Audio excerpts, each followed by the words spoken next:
Hi, Wes Scott from Life Back Law Firm. Today we're going to talk about, do you have to go to court for bankruptcy in Minnesota? And the answer is almost never. The vast majority of bankruptcy cases very rarely see the courtroom. And most of these cases go through administratively without an official court hearing. For example, most cases, of course, have what we call a 341 hearing.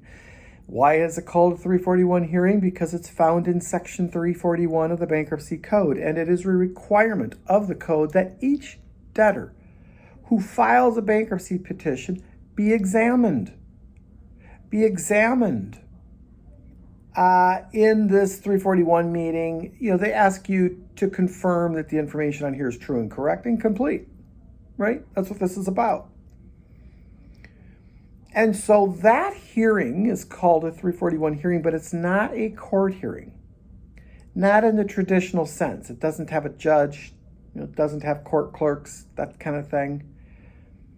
A trustee is typically a person who's an attorney, usually, who is appointed by the U.S. Trustee's Office to act as a trustee to administer your case.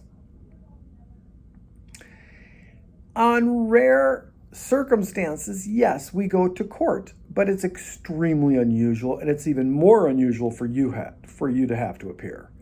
That's even more unusual. When the time is right, when you are ready to get your life back, reach out to Life Back Law Firm. You're going to be so thankful you did. Minnesota's most kind, most helpful bankruptcy law firm right here. Treat yourself today and consider hitting the subscribe button.